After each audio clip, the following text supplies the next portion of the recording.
Friend good morning. আমরা এখন যেহেতু আমরা 3 দিন চলছে আমাদের পুরীতে, আমাদের পুরীকার জগন্নাথ টেম্পেল আমরা ওখানকার বিচের এনজয় করে এসেছি।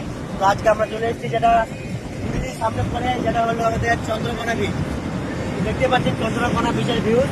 এই দিক থেকে আমাদের মেন রোড, তার মধ্যে জঙ্গল, এখানে বিচ, কত মানুষ স্নান করছে, উঠ চলছে। তো গাইস আমি একটা কথাই বলবো, যারা যারা পুরী আসার প্ল্যান করছো, পুরী আসবো ভাবছো, তাদের কিছু প্ল্যান বলে দিই। আমাদের পুরীতে যেমন 7-7টা স্পট রয়েছে, যেরকম চন্দ্রকোনা বিচ, জগন্নাথ টেম্পেল, সূর্য কোনারক মন্দির, লিঙ্গেশ্বর বাবা শিবের মন্দির, ধবলগিরি, উদয়গিরি, খণ্ডগিরি।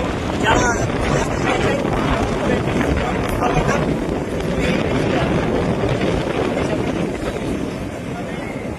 মানে এই একটা এত সুন্দর বিচ যে আপনার এলে আপনার মন পড়ে যাবে। এই দিকে আপনি বডি স্টেডিং করতে পারবেন।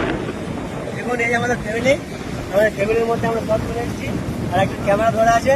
তো গাইস আমি একটা কথাই বলবো, যারা পুরী আসতে চাইছো, যারা গাইডেন্স নিতে মন যাবে, তো আমাকে কমেন্ট করবে আমার ফেসবুক, ইউটিউব, হোয়াটসঅ্যাপ, ইনস্টাগ্রামে। তো গাইস আপনাদেরকে পুরো গাইড করবো, এরপর আমরা বেরিয়ে যাবো কোনারক সূর্য মন্দির। গাইস এখানকার ভিডিও এখানে শেষ করলাম, বাকি ভিডিও আবার আপনাদেরকে